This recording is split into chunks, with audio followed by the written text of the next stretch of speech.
आज की कहानी हम लोग आज शुरू करते हैं। फ्रेश पेज पे हेडिंग डालेंगे सभी बच्चे, बैंक रिकॉन्सिलेशन स्टेटमेंट।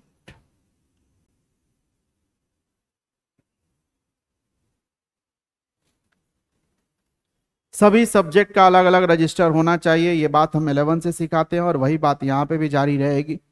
अकाउंट्स में केवल अकाउंट्स होना चाहिए।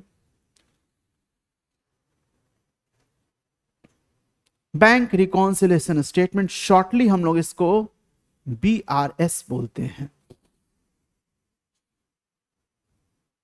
एग्जाम पॉइंट ऑफ व्यू से मैं बता दूं कि 5 to 10 मार्क्स यहां से आना तय है।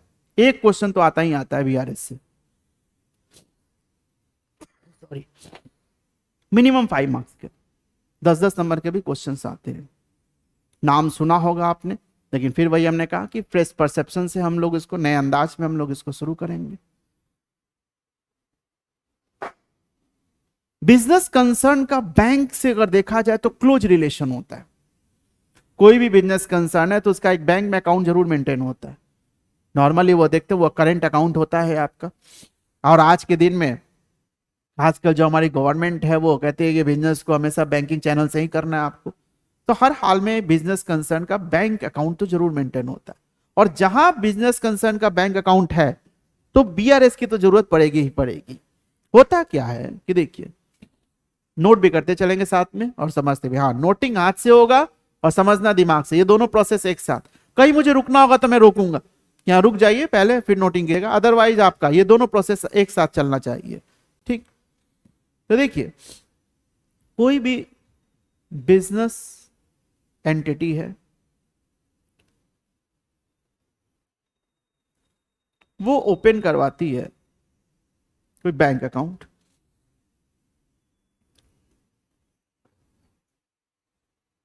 अब जैसे ही ये बैंक अकाउंट ओपन हुआ तो उनको मेंटेन करना होता है, या उनके रिस्पेक्ट में मेंटेन होता है दो अकाउंट। एक होता है कैश बुक और एक दूसरा होता है पासबुक।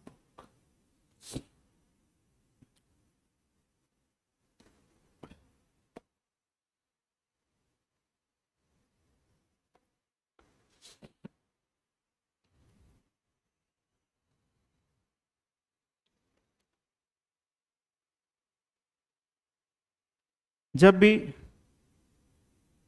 अगर बिजनेस कंसर्न का बैंक अकाउंट ओपन है तो उसके रिस्पेक्ट में दो अकाउंट जरूर मेंटेन हो रहा है, कैशबुक और पासबुक। हाँ, कैशबुक कौन मेंटेन कर रहा है? तो बिजनेसमैन खुद मेंटेन कर रहा है। कैशबुक का मतलब ये है कि बैंक अकाउंट का जो लेजर हम बनाते हैं, बैंक से रिलेटेड ट्रांजेक्शन उसमें कंसीडर्ड होते हैं, वो कैशबुक है। पासबुक कौन मेंटेन कर रहा है? तो पासबुक मेंटेन कर रही है बैंक। तो दो लाइन इसमें लिखते चलेंगे हम लोग, cashbook maintain bye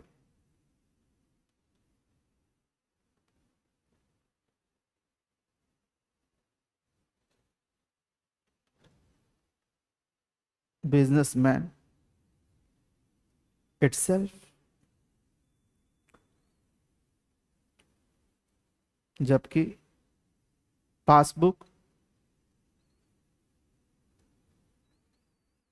maintained by the bank.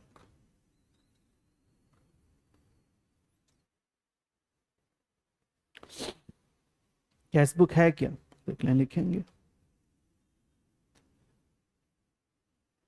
It refers to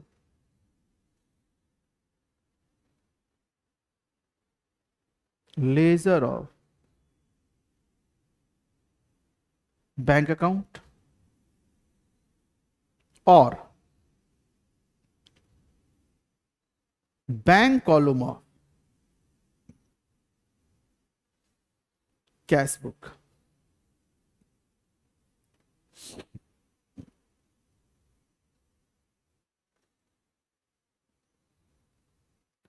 normal journal ledger की बात करें तो बैंक अकाउंट का लेजर, और अगर आप कैश बुक की बात करें तो देखिए, कैश बुक याद है हम लोग 2 कॉलम कैश बुक भी बनाते थे, कैश और बैंक। तो कैश को हम यहां कंसीडर नहीं कर रहे, हम किससे कंसीडर कर रहे हैं, सिर्फ बैंक को। जो बैंक से लेन देन हमारे हो रहे हैं वो रिकॉर्ड सिर्फ हम यहां पे कंसीडर कर रहे हैं। तो इसीलिए हमने लिखा या तो वो बैंक अकाउंट का लेजर, और नहीं तो अगर कैश बुक की बात करोगे तो 2 कॉलम कैश बुक होता है, तो जो बैंक वाला कॉलम है हम सिर्फ बैंक वाले कॉलम की बात कर रहे हैं। तो कैश बुक का मतलब यहाँ केवल और केवल बैंक अकाउंट से है। ठीक। दूसरा तरफ ये जो पासबुक है, वो पासबुक कौन मेंटेन कर रहा है, तो वो तो बैंक मेंटेन कर रहा है। बैंक क्या मेंटेन कर रहे हैं, आजा आजा बेटा, बैठिए बेटा। पासबुक जो मेंटेन हो रहा है वो तो it's maintain by the bank. तो बैंक वो एक कस्टमर अकाउंट मेंटेन करती है। जैसे राम श्याम मोहन सोहन का कोई का भी आपका अकाउंट खुला, तो उसका जो लेजर मेंटेन कर रही है वही है पासबुक आपका। तो एक लाइन लिख लेंगे आप इसमें, it is a copy of customer, it is a copy of customer account in the book of bank.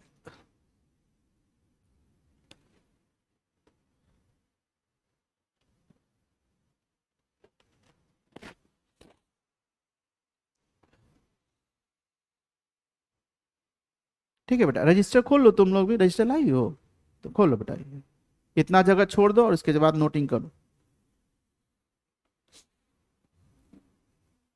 तो सिंपल समझिए कि जब हमने बैंक अकाउंट ओपन कराया तो उस बिजनेस कंसर्न के पॉइंट ऑफ व्यू से उस ट्रांजेक्शन्स को रिकॉर्ड करने के लिए 2 अलग अलग बुक मेंटेन हो रहे हैं, एक कैश बुक और दूसरा है पासबुक।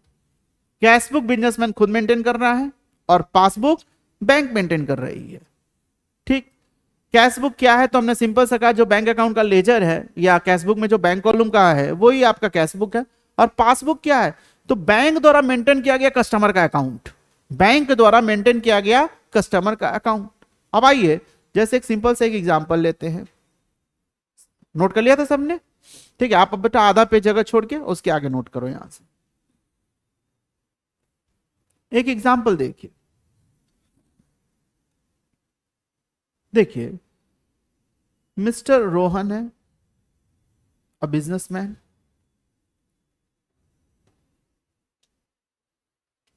open a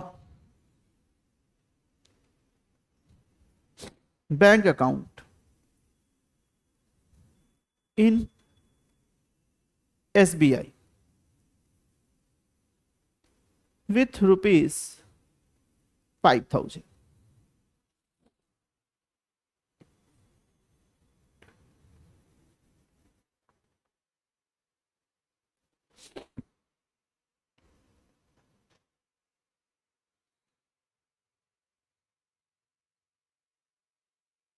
अब मिस्टर रोहन उन्होंने एक बैंक अकाउंट ओपन किया एसबीआई में 5,000 रुपए से, यानी निश्चित रूप से open a bank account with rupees 5,000। What it means कि 5,000 रुपीज डिपॉजिट करा उन्होंने बैंक में।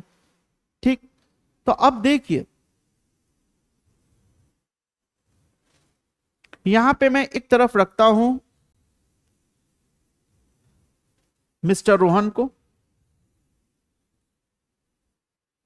और दूसरी तरफ है हमारी बैंक। निश्चित रूप से रोहन जो काम कर रहे होंगे वो कैशबुक वाला, और बैंक जो काम कर रही है वो क्या कर रही है, वो पासबुक वाला। तो दोनों को सेपरेटली आप मान लीजिए ये इसका एक अलग अकाउंटेंट है और उसका अलग, अब आप खुद अकाउंटेंट बन सकते हैं। आप रोहन के अकाउंटेंट हैं, तो ये जो ट्रांजेक्शन हुआ तो उस ट्रांजेक्शन के लिए अगर मैं आपसे जर्नल एंट्री पूछूं तो बताओ जर्नल एंट्री क्या करोगे। वेरी गुड बेटा, अगर आप इसकी जर्नल एंट्री करें तो बैंक में पैसा जमा कराया, कैश डिपॉजिटेड इनटू बैंक, तो बताइए सोचिए आपका बैंक पाने वाला हो गया तो बैंक अकाउंट डेबिट, और आपका कैश का स्टेटस क्या है, जा रहा है, तो टू कैश अकाउंट। हमेशा याद रखिएगा एक और बात कि ट्रांजेक्शन में सबको वो गोल्डन रूल पता है क्या भाई, debit the receiver credit the giver, यानी पाने वाला डेबिट देने वाला क्रेडिट। जो असेट्स आता है वो डेबिट, जो असेट्स जाता है वो क्रेडिट, खर्चा डेबिट, इनकम क्रेडिट।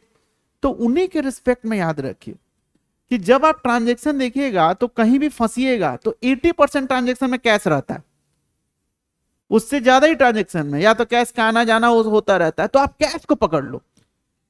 जैसे हमने कहा रेंट पेड किया, किराया दिया, तो बताइए कैश दिए होंगे ना आप कंफ्यूज है कि इसका क्या होना चाहिए एंट्री, तो हमने कहा कैश पे नजर रखो। तो किराया दिया तो कैश क्या हुआ, आया होगा कि गया होगा? कैश निश्चित रूप से गया होगा। किराया दिया तो इसका मतलब कैश गया होगा। तो बताइए कैश आएगा तो डेबिट और जाएगा तो क्रेडिट, तो गया होगा तो वो क्रेडिट है। तो इसका मतलब है कि कैश अकाउंट क्रेडिट में जाएगा तो सामने कौन रहेगा फिर? रेंट अकाउंट, तो रेंट अकाउंट डेबिट हो गया। कभी भी आपका 80% ट्रांजेक्शन वहीं सॉल्व हो जाता है। कंफ्यूजन है ना, तो देखो उसमें कैश का मामला है, अगर है तो कैश को पकड़ो और कैश को तय करो कि हाँ आ रहा है कि जा रहा है, ये जरूर पता चल जाएगा। आप मेरे पास ये ट्रांजेक्शन लेके आना कि सर देखिए इसमें कैश इन्वॉल्व है, मुझे यही नहीं समझ आ रहा है कि इसमें कैश आया है कि गया है। आप लेके आओ, कभी ऐसा होगा नहीं है तो भाई लेके आइए।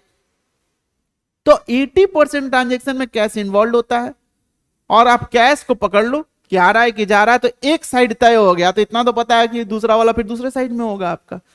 तो जर्नल एंट्री में अगर कंफ्यूजन होता है तो वहां से दूर हो जाता है। बाकी तो रूल्स वगैरह सब कुछ है, ये बात मैं 11 12 में नहीं बोलता, 11 में बोल, खासकर 11 में, 12 में तो थोड़ा बहुत बोल भी देता हूँ, 11 में तो बिल्कुल, 11 में बोलूंगा तो बच्चा क्या करेगा, वो गोल्डन रूल ही छोड़ देगा, वो हाँ हाँ सर ये आसान तरीका इसको पकड़े। लेकिन अब आप लोग मैच्योर हो गए, तो इसीलिए अगर कोई कंफ्यूजन हो तो कैश को पकड़ो। तो यहां पे क्या है कि मिस्टर रोहन ने कैश डिपॉजिट किया बैंक में, तो एक बैंक अकाउंट और एक कैश अकाउंट है।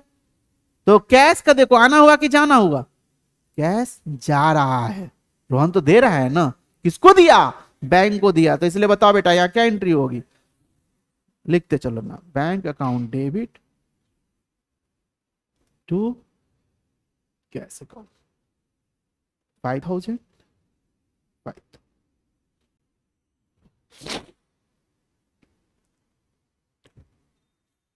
अब मैं कहता हूं कि चलो ठीक है ये जर्नल है, तो कैश बुक हमने क्या बताया, नॉर्मली वो तो बैंक अकाउंट का लेजर है, तो कैश का लेजर पोस्टिंग नहीं कर सकते। तो चलिए हम कैश बुक खोलते हैं। कैश बुक, कैश बुक का मतलब है ये क्या है, अपने आप में बैंक अकाउंट है।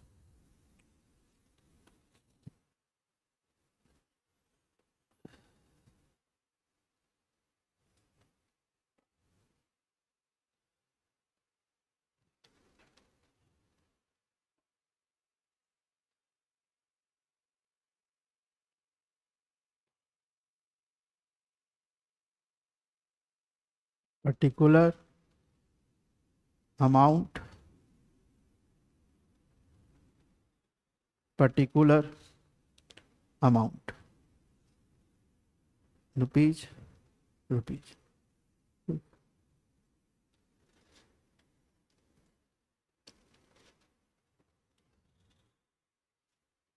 चलिए ये जर्नल एंट्री है, हाथ उठा के बताइए किस कौन कौन इसका लेजर पोस्टिंग कर सकता है।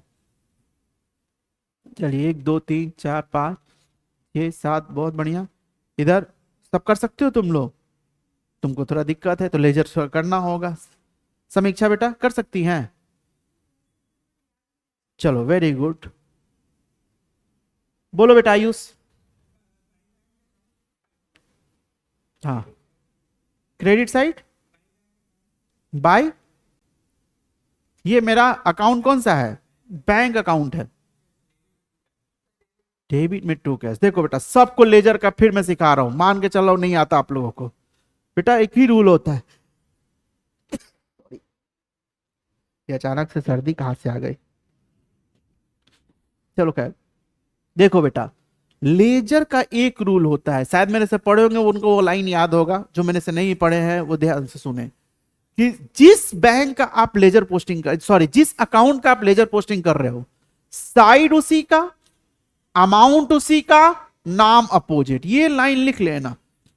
हिंदी में मैं लिख रहा हूं, जिस अकाउंट का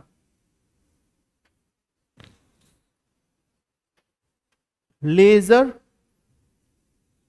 पोस्टिंग होता है, साइड उसी का,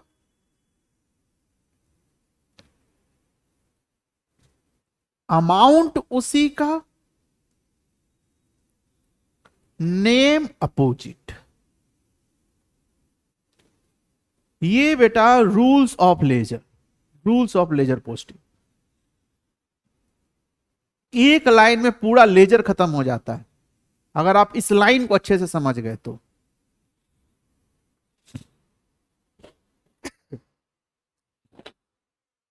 जिसका आप लेजर पोस्टिंग कर रहे हो, जर्नल लेजर पढ़े थे ना हम लोग 11th में, तो जिसका लेजर करते हो ना, बस अकाउंट लिखो और देखो जर्नल में उसका साइड कौन सा है, वही साइड में आपको पोस्टिंग करनी है।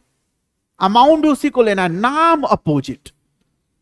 ठीक, ये बेटा अलग से वहीं पे लिख लेना, रूल्स ऑफ लेजर पोस्टिंग। कोई दिक्कत नहीं है, आप जहां भी बीआरएस पढ़ रहे हो वहीं पे लिख लो, कोई दिक्कत नहीं है, आपको हमेशा काम आएगा। अब ये लिख लिया, नहीं लिखा, लिख लो पहले, जल्दी लिख। हो गया, हो गया। अब देखो इस चीज को, तुम लोग लिख लिया, लिख लो, लिख लो जल्दी।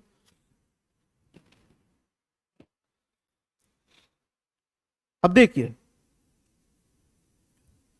यहां पे, देखिए इसी को, इस लाइन को इंप्लीमेंट करो। हम किसका लेजर खोले हुए हैं, तो बार बार कह रहा है कैश बुक लिख रहे हैं, ये है अपने आप में बैंक अकाउंट लिख रहे हैं कैश बुक, लेकिन है ये बैंक कॉलम वाला, तो बैंक अकाउंट। तो देखो तो बेटा इसमें बैंक अकाउंट किस साइड में है, बैंक अकाउंट डेबिट साइड में है ना, डेबिट साइड। तो हमारा रूल क्या कहता है, साइड उसी का, तो हम उसी साइड में आएंगे। अमाउंट उसी का, तो बताओ इसका अमाउंट कितना है, 5000। नाम अपोजिट, तो बताओ इसके अपोजिट में क्या नाम है, कैश। तो देखो मैं इस साइड में, ये बात तो पता है कि डेबिट साइड को 2 से और क्रेडिट साइड को बाई से डिनोट किया जाता है, तो 2 कैश अकाउंट 5000। बताइए, तो ये जर्नल बनाया हमने, इस ट्रांजैक्शन का जर्नल एंट्री हुआ और ये लेजर पोस्टिंग हुआ। तो बताइए इसमें अभी तक किसी को दिक्कत है, नॉर्मल जर्नल लेजर कर रहे हैं। अब इसी को पैकअप करते हैं, तो बताइए कुछ और ना हुआ तो बाई बैलेंस सीडी 5000, हमने इसको टोटल किया 5000, यहां भी टोटल 5000, और इसी का यहां पे 2 balance BD, 2 balance BD 5000, 2 balance BD 5000।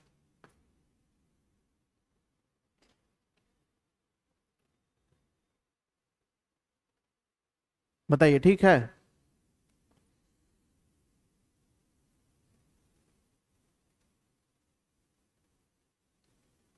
ये मेरा कैश बुक है। अब मुझे ये बताइए कि अगर इस पे आपसे ये पूछा जाए कि इस कैश बुक का बैलेंस कितना, तो कितना बैलेंस है, हाँ जी बोलो बेटा सब, 5000 का बैलेंस है, यही बेटा बैलेंस है।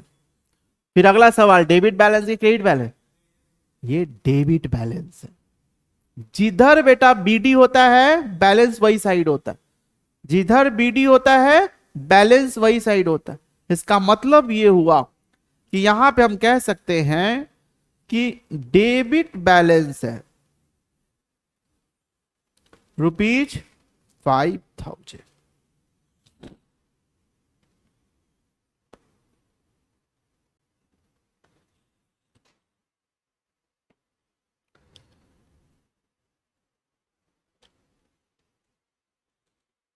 डेबिट बैलेंस है ₹5000।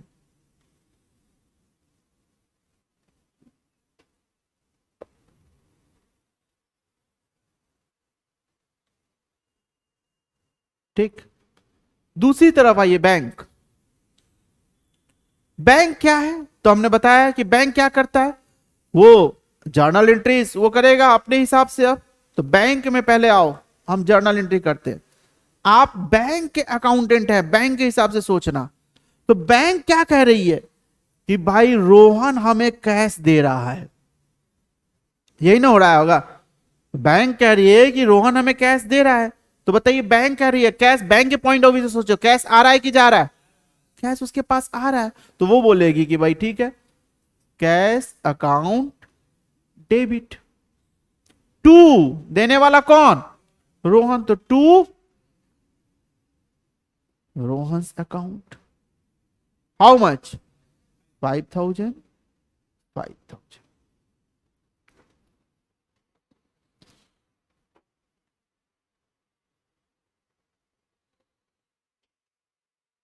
ठीक है।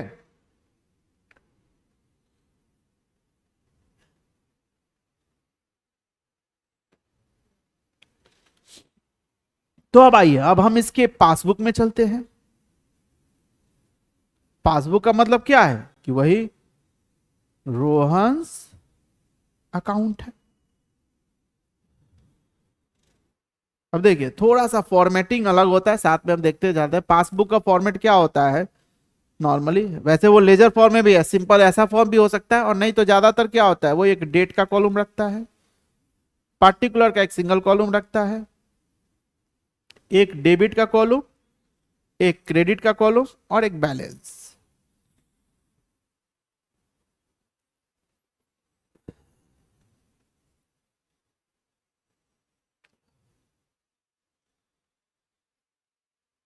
देखो डेट, पार्टिकुलर, और देखो ये डेबिट है, ये क्रेडिट है, और ये बैलेंस है। तो देखिए ध्यान से, अब आइए, ये क्या है? ये अपने आप में रोहन का अकाउंट है। तो फिर से लेजर पोस्टिंग करो। अब इस बार कौन कौन पोस्टिंग कर सकता है? हाथ उठाओ।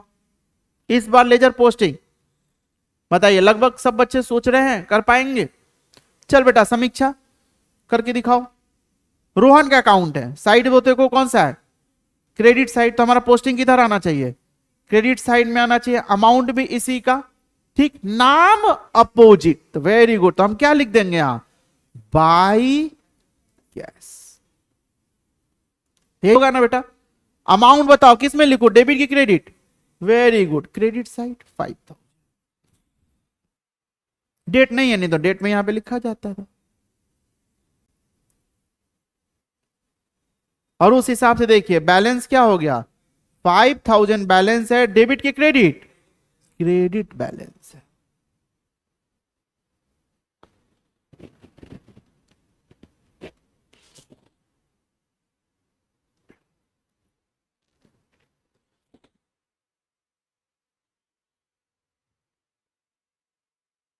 बताइए ठीक है?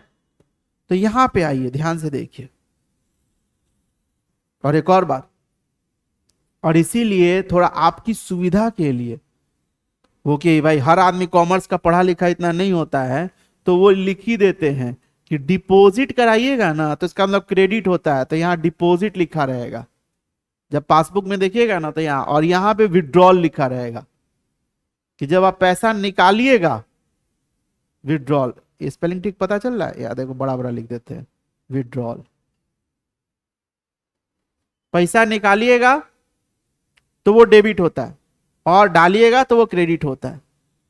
और इस तरह से बताइए कि यहां क्रेडिट बैलेंस हुआ ₹5,000।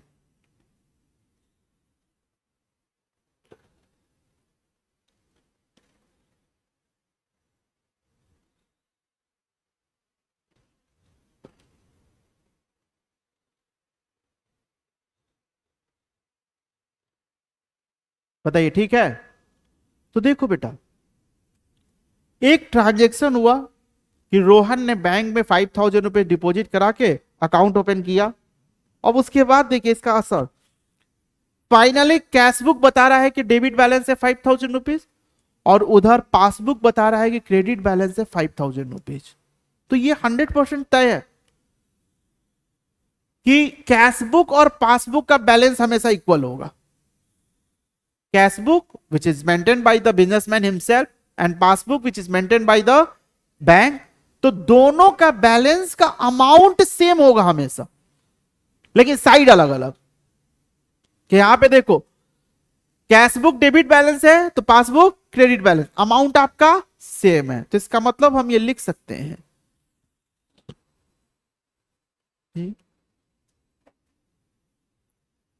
Debit balance of cash book equal to होगा क्रेडिट बैलेंस ऑफ पासबुक।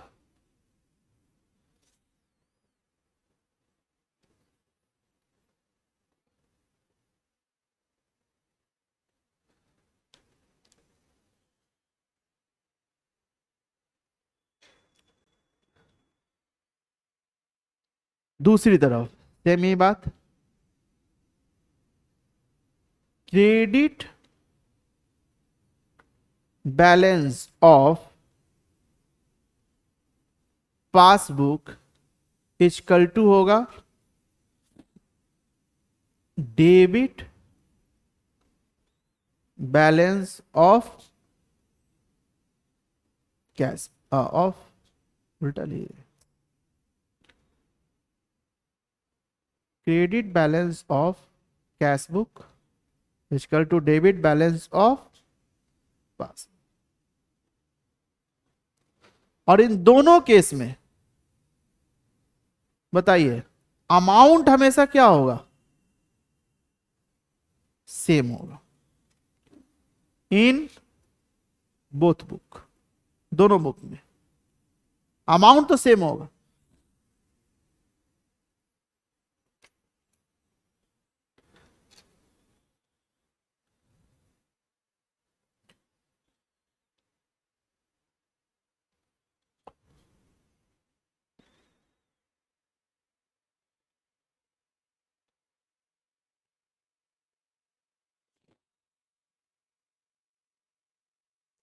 ठीक है, ये होना चाहिए, लेकिन बहुतों बार ऐसा देखा जाता है कि ये दोनों बुक का बैलेंस मैच नहीं कर रहा।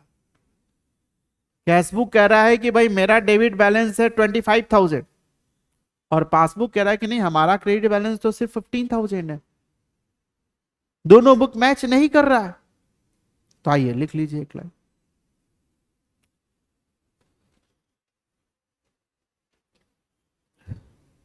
but sometimes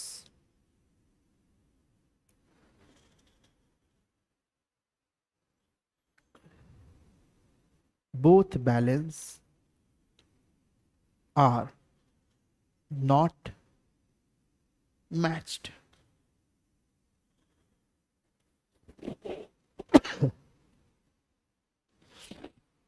दोनों बैलेंस मैच नहीं कर रहे, क्यों नहीं करता? तो इसके हम कॉजेज ऑफ डिफरेंस जानेंगे।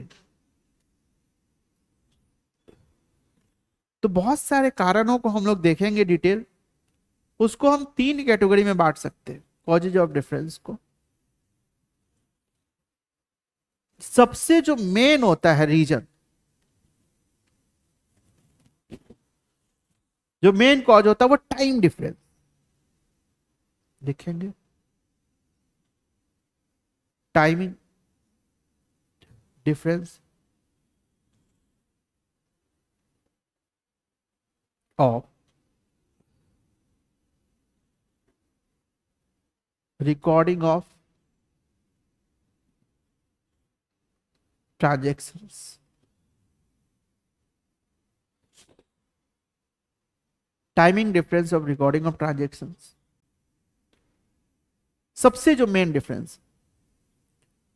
आप एक छोटा सा एग्जांपल हम लेते हैं, आगे डिटेल तो बहुत सारे फॉर्मेटिंग बताएंगे, बहुत सारे रीजन बताएंगे। कि मान लीजिए कि हम एक चेक इशू किए 28 अप्रैल को, यूं समझ लीजिए कि आपको फी पे करना था, तो आपने मेरे को एक चेक दे दिया 28 अप्रैल को, क्या सर ये सीए फाउंडेशन की फीस के लिए हमने ये चेक दिया, ठीक 10,000 रुपीज का मान लो वो चेक है। तो आप आज मुझे वो चेक दिए, यू आर चेक इशूड, आपने चेक इशू किया।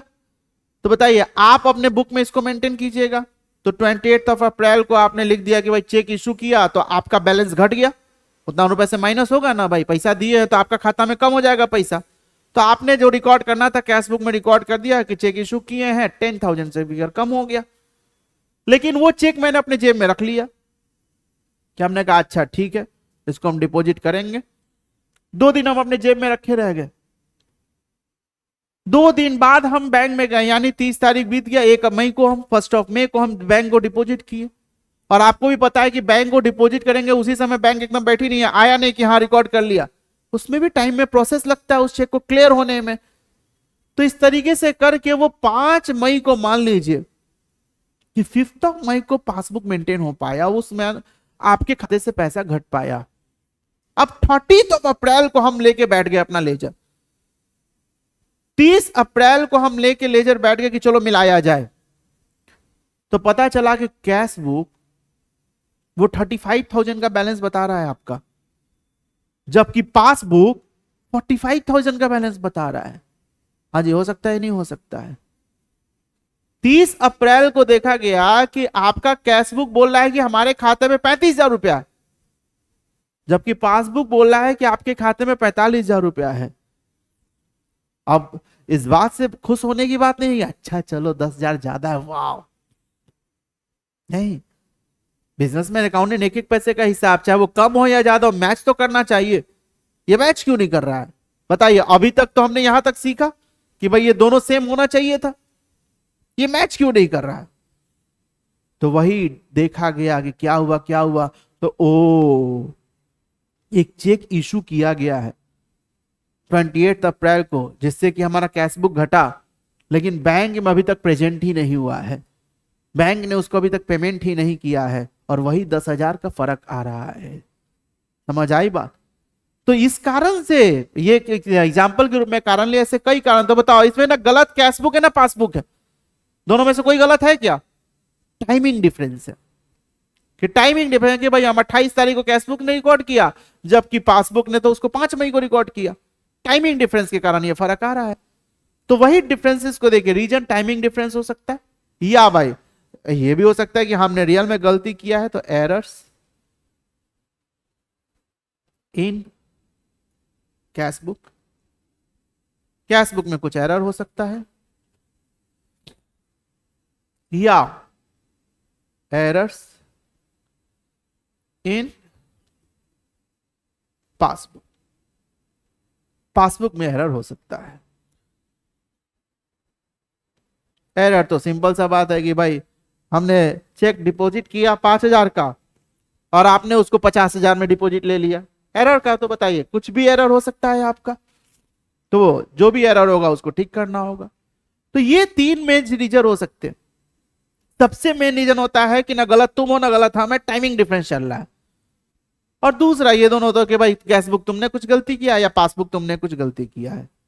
जो भी हो डिफरेंसेज आया है, तो यहीं पे हमारा काम होता है कि ऐसे सिचुएशन में हम एक स्टेटमेंट तैयार करते हैं, जिस स्टेटमेंट में ये डिफरेंसेस को रिकॉन्साइल करते हैं, मिलान करते हैं, और वही स्टेटमेंट बताइए क्या कहलाता है? Bank reconciliation statement. तो एक लाइन लिखेंगे इसमें कि in this situation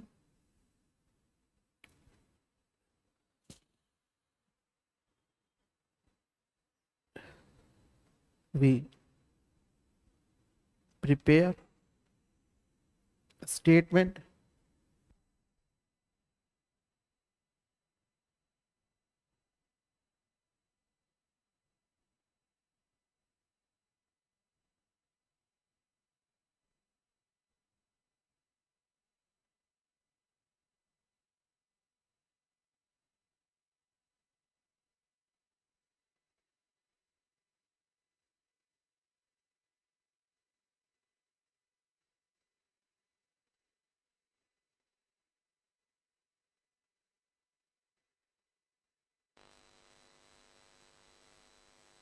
hello,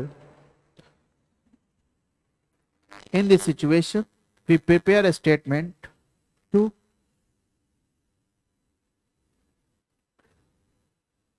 reconcile, yeah, for reconcile the bank balance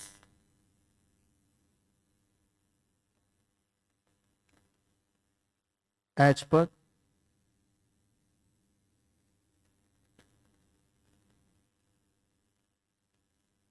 cash book,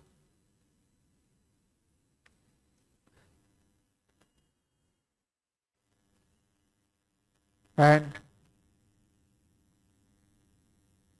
the balance as पर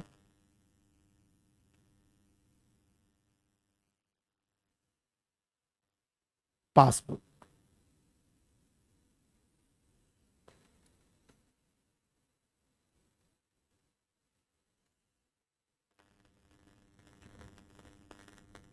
देखिए, it is called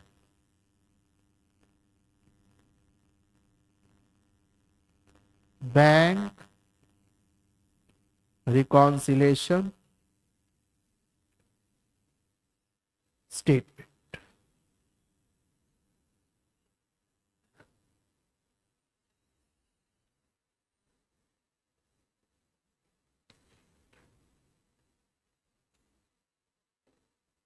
तो देखिए, ये है बीआरएस तैयार करने की कहानी कि हम क्यों बीआरएस होता क्या, क्यों तैयार करते हैं, उसके पीछे की कहानी।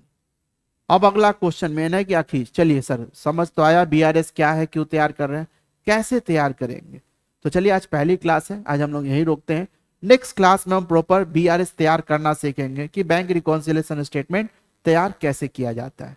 तो आज बेटा जितना पढ़ा उसको अच्छे से आपने पढ़ना है, उस जितना लिखा है आपको उसको अच्छे से पढ़ के आइए। और प्लीज बेटा वो 3 चैप्टर बेसिक जर्नल लेजर, इसको थोड़ा अलग से जिसमें 11 में जो भी बुक है उसको थोड़ा रिवाइज करते रहिए। जो डाउट है अलग से उसको पूछिए, वो ठीक होना चाहिए आप लोगों का। ठीक, तो चलिए आज हम लोग यही रुकते हैं, आज के लिए इतना ही। Thank you.